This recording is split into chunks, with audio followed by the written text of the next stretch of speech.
All right, shalom, shalom. It's your brother Walt Rummy back with another lesson, Lord willing. It be edifying. I'm going to start by giving all praise, honor, and glory to Yahweh, Bahashem, Yahweh Shah, Bahashem, Waha, Rakakadash, Barakatha Yahweh, Barakatha Yahweh Shah.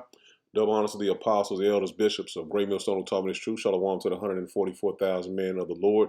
You see on the highways and byways prophesying in the name and power of Yahweh, Bahashem, Yahweh Shah, also in the correct doctrine. I want to send a shalom to the one-third men, women, and children that will escape the judges of Yahweh Shem Yahweh Shai by their faith. Just got another lesson I want to bring out through the spirit of Yahweh Shem Yahweh Shai. As if you don't know by now, that the debt ceiling, the American debt has reached $40 trillion, man, which is way more than that, but this is what's documented. And you're soon to see the American dollar crash. And this is something our apostles been warning us of, and we see it plain as day that they're going to crash this dollar. There's no way they can continue to stand the debt that they have and pretty much kick the can down the road to the next generation. So we're seeing the end of Rome, man. This is Rome 2.0, and we're seeing the end of it. Now let's get into these videos, hit a couple scriptures, and Lord willing to be edifying. What they're doing right now with stocks is they're allowing it to go up to sucker people into getting in, thinking there's going to be a bull run and that they're going to make a lot of money. That's not going to happen. It's going to collapse overnight on a Friday, and it'll happen on a Friday. On the news, you'll hear about a financial collapse happening. The next morning, you'll wake up, banks will be closed. ATMs will not work. Okay, that's the beginning of the crash. Now, that's just going to, like I said, create the panic to force people into the digital currency. And then they'll allow, once people get on the digital platform, and then once they tell you, okay, we're switching over to this digital platform, it's going to save things, it's going to make things go back to normal you're going to have about 30 days, they're going to say, to turn in all cash or convert it over to digital, or you're going to lose it. Okay, well, during that time of them shutting off the money, and before they implement the digital, literally, if you've got cash put back, and I don't mean in a bank, you better get it out of the bank. Only keep 30 days worth of money in a bank at any given time, or you're going to lose it. Take it, put it in a safe, someplace safe, and then you're going to be able to pick up. And he pretty much gave you a most likely scenario, because when the dollar crashes, it doesn't matter how much money you got in the bank. It don't matter how much money you got on you. It's going to be useless. The money is going to be useless, and I mean trash. Shit paper, man. Wipe your ass with it. Just like it was in Venezuela when the dollar crashed, it was useless, man. In plenty of other nations, when their dollar crashed, it was pretty much useless. It was just basically paper you can just burn. And this is what we're coming to in Babylon the Great, man. Once the crash happens, and it's already happening, it's starting to, that wheel is starting to roll downhill, man. And it's going to continue to do that until it ultimately crashes, and you're not going to be able to go to the store and use that money, man. And this is what we just warned you before it happens, so you won't be stuck out there, because it's going to happen. There's no doubt about it. And these people that follow the money, they follow trends. They're showing you and telling you without any biblical insight. They're telling you what's going to happen to the American dollar. Now check this out. So let me be clear. America has officially hit $40 trillion of debt for the first time in recorded history. Things are not going well here. In the last 2 days, JP Morgan Chase announced that because of the impending fertilizer shortage due to the Strait of Hormuz closure, we are most likely going to be in a food crisis next year. When you pair this with the currently largest ever recorded El Nino brewing in the ocean, we were already going to have record low crop yields. Now what we could yield, we don't have the fertilizer to grow anymore. Dozens of food recalls, ranging from chlorospora, salmonella, E. coli, crippling the food supply chain already. We hit the lowest level of fuel reserves we've had since the 80s months ago. The problem has only gotten worse. We've got ISIS actively radicalizing American citizens and convincing them to do terrorist attacks, homegrown domestic terrorism. All the while, Indiana has been secretly without power for 14 days.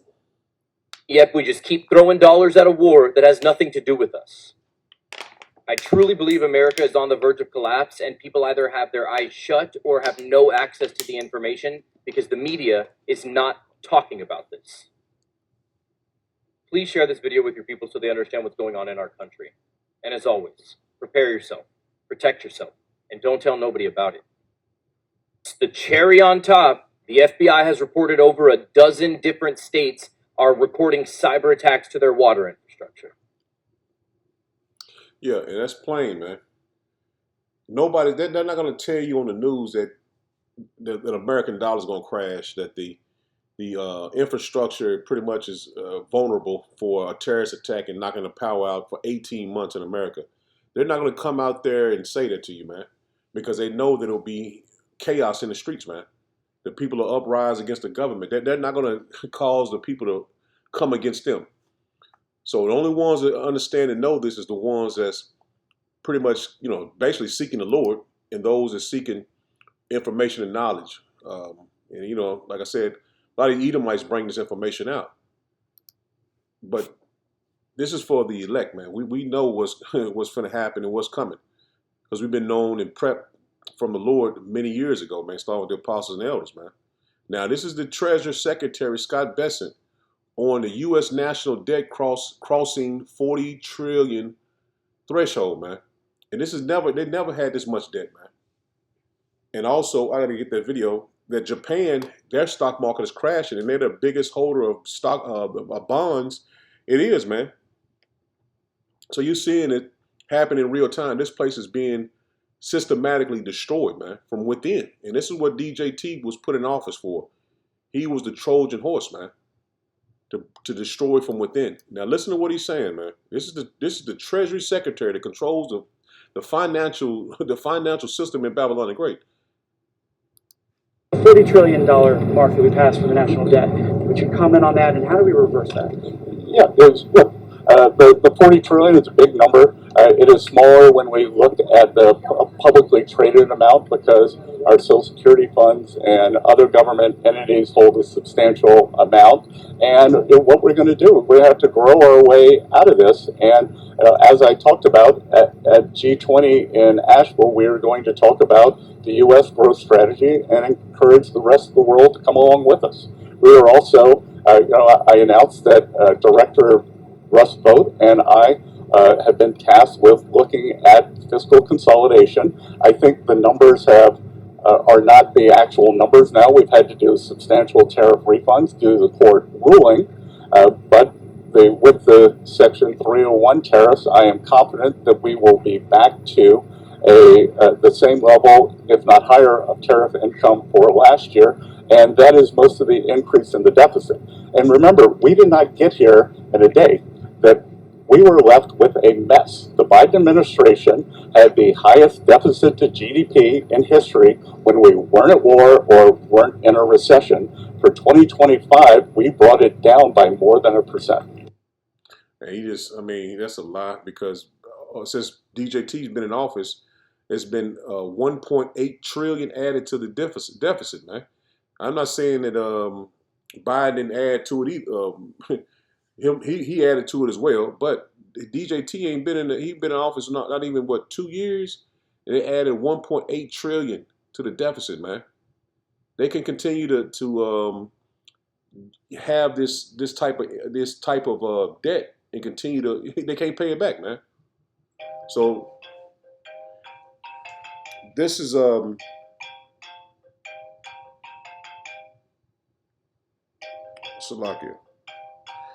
They can't continue to kick the can down the road, man. At some point in time, they're gonna have to switch to this digital currency, and this is what they're preparing for. They're not saying it out loud, but this is what they're preparing. They're preparing for a digital currency.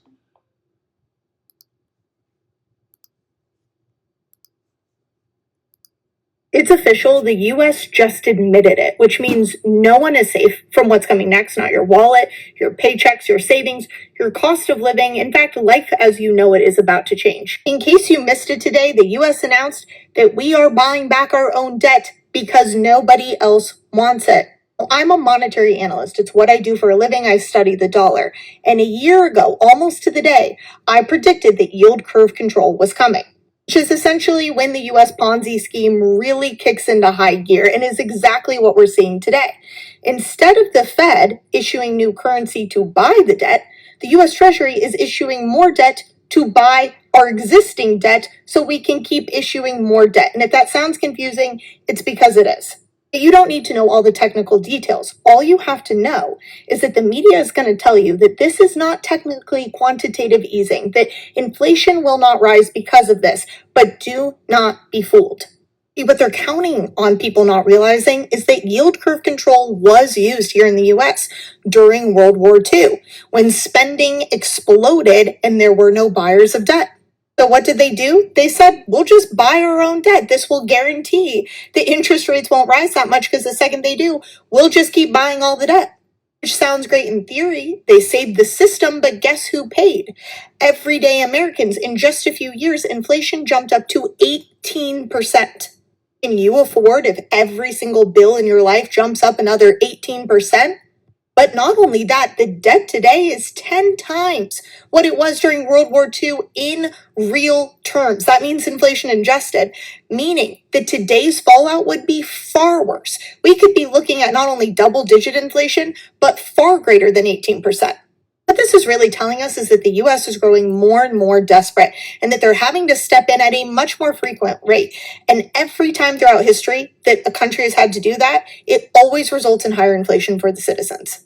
Now, to be clear, what's happening today isn't technically yield curve control yet, but it is the first sign of what's to come next. And if I were you, I would be paying very close attention to what's coming next, because every dollar you have, whether that's dollars in your wallet, in your bank account, your paycheck, they could be devalued like that.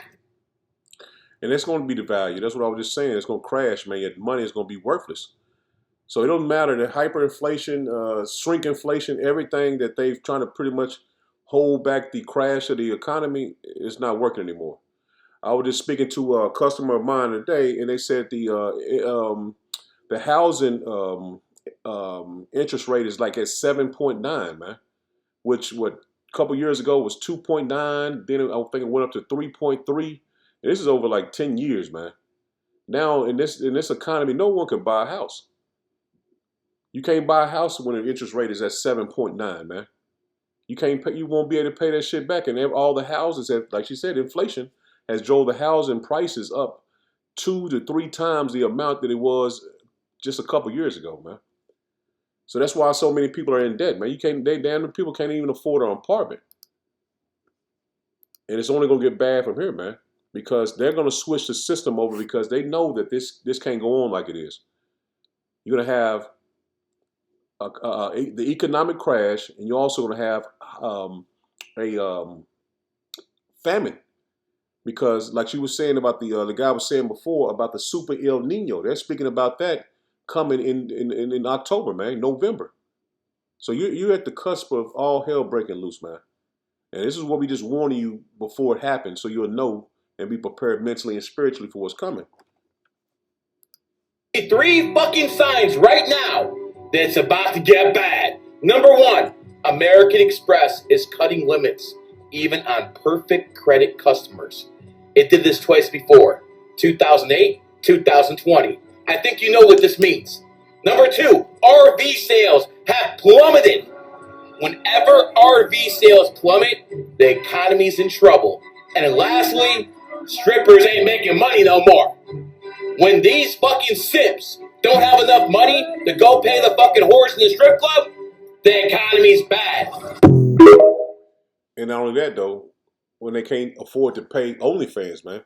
OnlyFans is one of the biggest revenue streams in America, man. And when people can't afford to do that anymore, that shows you, man. These are just telltale signs, man. The traveling was way down this year. Nobody was going anywhere, man. Now check this out. This is DJ T telling you, man, without sugarcoating anything. He's telling you, man, this place is finished, man. They cannot continue this on for much longer. We're going to pay off debt. Because remember, we have $34 trillion in debt. We've got to pay it off. We're going to pay down debt. We're going to reduce the hell out of the debt. We're going to pay off debt. The $35 trillion in debt, we're going to pay it off. We're going to get it done fast, too. Pay off debt. Pay off a lot of the debt, and we have plenty of it. We'll start paying off debt. We want growth in our country. That's what's going to pay off our debt. We're going to give back a lot of money into the Treasury and pay down debt. We're going to work on national debt very strongly, by the way. We are going to grow to start paying down our debt. We have $35 trillion in national debt. We're all set to do it. We're going to make a lot of money. We're going to pay down debt. We're going to make so much money. We're going to pay off debt. We're going to pay off our debt. We're going to do things that you wouldn't believe. We're going to make our country so competitive.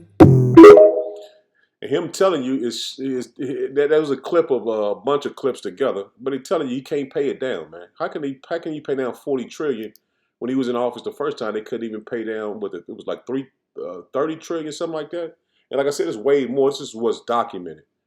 Now China is also mocking Babylon the Great because they've used this Ponzi scheme for so long, and no one really have really caught on to it. None of these countries, because they use their military to go and pretty much make people stay in the system, man. That's what they did to Gaddafi. They went and made Gaddafi wanted to switch to a gold-backed currency. Saddam Hussein wanted to switch to a gold-backed currency, and what they did, they went to Iraq and said it was weapons of mass destruction. Also in Saudi Arabia, they said that not Saudi Arabia, but Libya, they said Gaddafi was punishing his people, man. So if you want to get off the American dollar, they will use war and their military to come against you, man.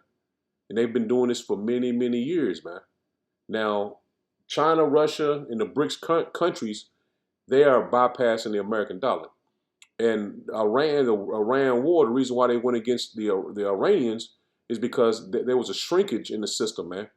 They wasn't able to basically control all the money going to buy oil, man. So that's the reason why they went to war with Iran.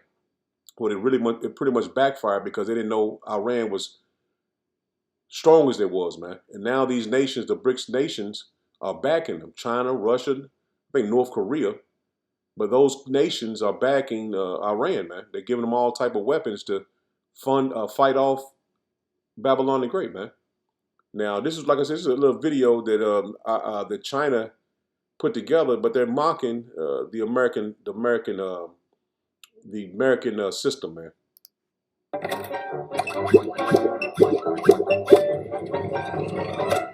Put it on the card. Everybody takes it. What?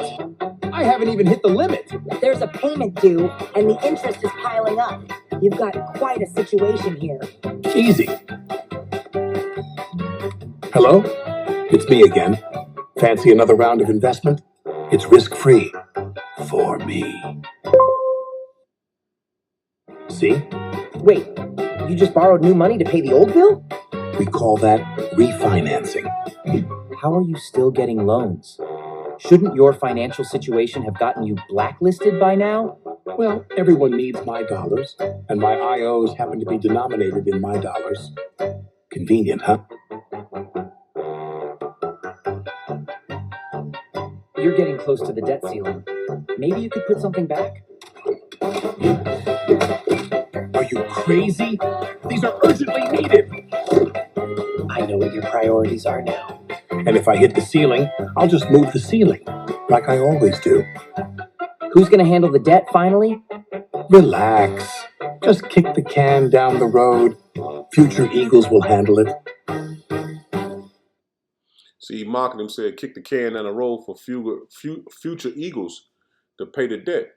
But the economy is based on military, man. It's not based on them producing anything, which America used to produce, man. Now they don't produce anything. Everything is shipped in from other nations.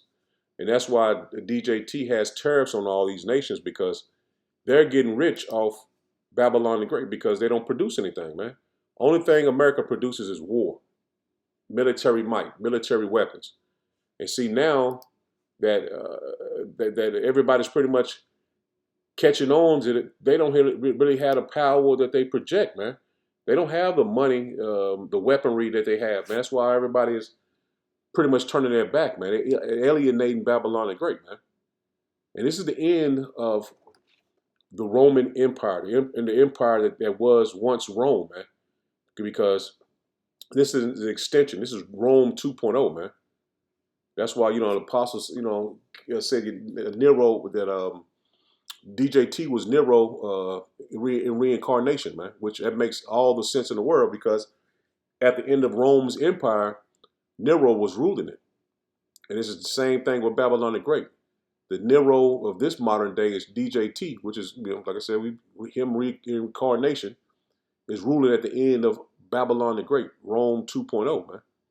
This is Daniel 2 and verse 40, and you see it says Rome, the fourth kingdom. See, everything makes sense, man. Everything is documented history into modern day. It says, and the fourth kingdom shall be strong as iron, for as much as iron breaketh in pieces and subdueth all things, and as iron that breaketh all these, shall it break in pieces and bruise. It says, and whereas thou sawest the feet and toes part of potter's clay and part of iron, the kingdom shall be divided. And this is the kingdom. The Edomite kingdom is divided, man. You got the Russian Edomites against the American West Edomites. Their kingdom is divided, man. It says, but there shall be in it of the strength of the iron, for as much as thou sawest the iron mixed with miry clay. It says, as the toes of the feet were part of iron and part of clay. So the kingdom shall be partly strong and partly broken. And that goes to show you that that's NATO, man. That's NATO. They're divided. They're partly strong and they're partly weak. And DJT, when he came in, he said they got to pay their fair share of, the budget that NATO had for I think they had a budget of $5 million. I want to $5 million, something like. You can look it up. It's easy Google. They had a budget that DJT said they had not owned it up to, and now that they see that he's bucking up against all his allies, man. All the Western nations that he is allied with, he's bucking up against them, man. That goes to show you that's partly weak and partly strong. Verse 43 it says, and whereas thou sawest iron mixed with miry clay, they shall mingle themselves with the seed of man, but they shall not cleave one to another, even as iron is not mixed with clay. And this breaks it down even plainer in the NLT. It says, this mixture of iron and clay also shows that these kingdoms will try to strengthen themselves by forming alliances with each other through intermarriage. It says, but they will not hold together, just as iron and clay do not mix. And it goes to show you that they're not going to be able to join together, man. The Lord is tearing it down, man. Because it's right here, you're going to show you that this is the end of the Western Empire, man. Verse 44, it says, and the days of the kings shall power of heaven set up a kingdom that shall never be destroyed. And it's the kingdom of heaven we're speaking about. It says, and the kingdom shall not be left to other people, but it shall break in pieces and consume all these kingdoms, and it shall stand forever. And that's the kingdom of heaven, man, when the Lord returns, man. NLT, it says, during the reigns of these kings, the power of heaven will set up a kingdom that will never be destroyed or conquered. And that's the kingdom of heaven, man. That's when the Israelites are in rulership. It says it will crush all these kingdoms into nothingness, and it shall stand forever, man. And that's what we're patiently waiting on, man. And see, Esau is about to lose everything, man. His money is basically being destroyed right before his eyes. His military might is being stretched too far out. All his, the aircraft carriers he can't keep afloat. They'll have enough missiles. This shows you the Lord is putting them under his feet, man. This is plain to see. This is Revelation 18 and start at verse 10. It says, stand afar off for the fear of her torment, saying, at last, that great city Babylon, that mighty city, for in 1 hour is thy judgment come. See, and in 1 hour, this place is going to be destroyed, man. But we know prophecy has to be fulfilled. It says, and the merchant of the earth shall weep and mourn over her, for no man buyeth her merchandise anymore. See, when this place goes down, it's going to pretty much fuck the whole world up, man. Everybody sells their goods here. Everybody's making a profit here. People come to America, they make their money and they ship it back, man. That's why you got the northern tribe, the so-called Mexicans and other southern tribes as well, that come to America and send the money back to their homeland, man, to their family. But the Lord is finna destroy this. They're finna destroy this, man. Even India, all the other nations as well, man. They make money here and send it back. Revelation 18:12, it says, the merchandise of gold and silver and precious stones and of pearls and fine linen and purple and silk and scarlet and all fine wood and all manner of vessels of ivory and all manner of vessels of most precious wood and the brass and iron and marble and cinnamon and odors and ointments and frankincense and wine and oil and fine flour and wheat and beasts and sheep and horses and chariots and slaves and souls of men. And see, everything is produced here, man. And this is speaking of what's normal. It ain't modern day, but we know that all these fine flowers and linens and that's sold here. But this place once produced that. It says, in the fruits that shall, so let me read it again. It says, and the fruits that thy soul lusteth after are departed from thee, and all things which were dainty and goodly are departed from thee, and thou shalt find them no more at all. See, all these things that the Lord bless this place to have, man. You got to think, man. America used to produce a lot of stuff, man. They used to produce a lot. And now the Lord is crippling this place because they feel like we can take everybody else's resources. And now that these merchants can't make their money no more, a lot of these nations are going back home, man. Shit, even in my hometown, man, I remember these Koreans, they own this little gas station, man, and shit. Man, everybody used to go down there, man. To be honest with you, everybody went down there. And see, look, the phone listening to my conversation. But everybody used to go to this place. Now, they gone. They sold their business and got up out of here. And that's just one of the ones I know for a fact that left and went back home. Verse 15, it says, and the merchants of these things which were made rich of her by her shall stand afar off, for the fear of her torment, weeping and wailing. See, when these people are going back home because they know the destruction is coming in this place, man.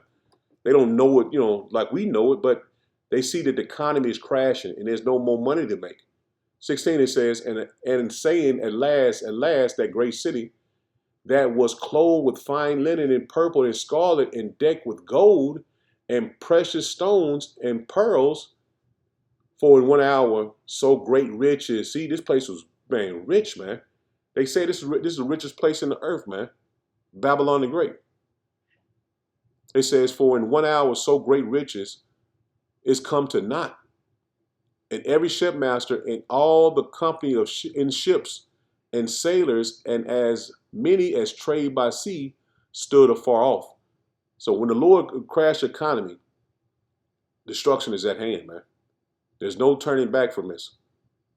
When they said that when you hit the dominoes are starting to fall, man.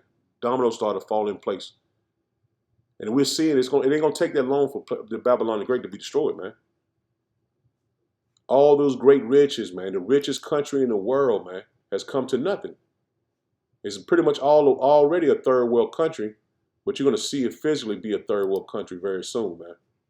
This is James 5 and verse 1. It says, go to now, ye rich men, weep and howl for your miseries that shall come upon you. See, everybody is, got money and all that. That's all it was about, man. Everything in America, get money, get money, get money. And then you're going to see it's worthless, man. Getting the bag and doing this and doing that, it's all pointless.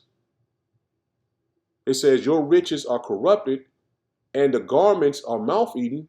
Your gold and silver is cankered, and the rust of them shall be a witness against you, and shall eat your flesh as it were fire. Ye have heaped treasures together for the last days. Let me get this in NLT, man. It makes it even plainer. It says, your wealth is rotting away, and your fine clothes are moth-eating rags. And it's basically telling you that everything that look beautiful is coming to nothing, man. All the money, you know what I'm saying, getting this and getting that and having that and having this, the materialistic mindset that people have, it's going to be for nothing. It says your gold and silver are corroded, and the very wealth you were counting on will eat away your flesh like fire. With corroded treasure you have hoarded, will testify against you on the day of judgment. See, everything you thought was, I gotta get this, I gotta get this bag, I gotta get this money, I gotta do this, I gotta do that. It's gonna be a witness against you, man, because you put off the Lord to have earthly riches. Verse 4, King James, it says, behold, the hire of the laborers who have reaped down your fields, which is for you, kept back by fraud, crieth, and the cries of them which have reaped are entered into the ears of Yahweh Hashem Yahweh Sabaoth. Ye have lived in pleasure on the earth and been wanting. You have nourished your hearts as in the day of slaughter. Ye have condemned and killed the just, and he doeth not resist. And see, this is what Esau's done, man. He's lived in pleasure. He's lived on high and destroyed the children of Israel. And now his day has come, man. This is the end of Esau's kingdom, man. And that's what we want our people, man. Don't get caught up in what Esau has and what he presents to you, because he's finna lose it. And you don't want to be in the same boat as him, man. He's finna lose it all. But those that repent and return to the Lord, we finna gain it all, man.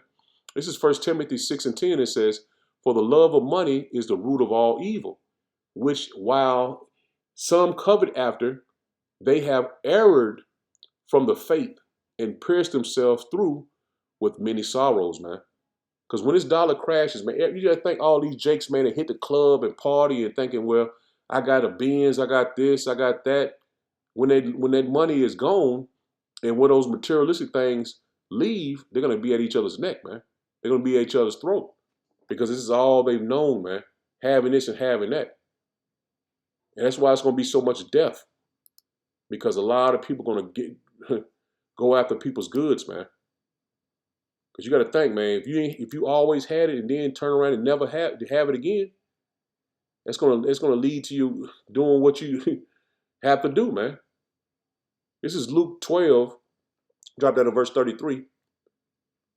It says, 33. It says, sell that ye have and give alms.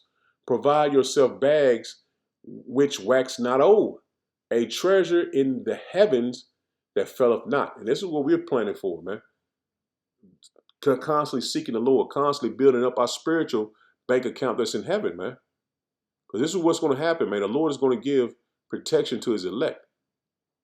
And that reward that we're going to receive for standing so firm for the Lord, it's not going to be compared to anything on earth, man. It says, sell that ye have and give alms. Provide yourself bags which wax not old. A treasure in the heavens that faileth not, where no thief approacheth, neither moth corrupt. And that's what we're telling you, man. What we seek in the Lord, man, we got a treasure in heaven, man, that we're going to receive that no one can take from us, man. It ain't going to be compared to anything that you have here on earth, man. NLT, it says, sell your possessions and give to those in need. This will store up treasure for you in heaven. And this is teaching this word, man. It says, and the purpose of the purses in heaven never get old or develop holes. Your treasures will be safe. No thief can steal it, and no moth can destroy it. King James, it says, for where your treasure is, there will your heart be also. And that's why we constantly stay in the scriptures, man. This is where our treasure is, man. Yahweh B'Shem Yahweh Shah. Nothing is going to be taken from the elect, man, because we turn our minds and our spirit to the Lord, man. This is Luke 18. And I just want to hit this story too, man, real quick. This is you see right here, this is the rich young ruler. And it's speaking, I'm trying to basically just getting it for, this is what the Lord said to the children of Israel, man.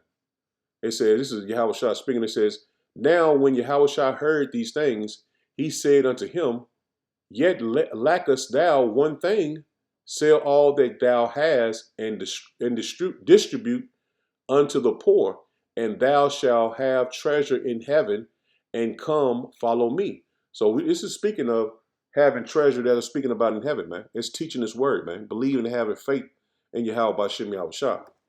And this is what he said, come follow me, teach his word. This is what he said. He says, and when he heard this, he was very sorrowful, for he was very rich. See, he was rich in possessions. See, we want to be rich towards Yahweh B'Shem Yahushua, man.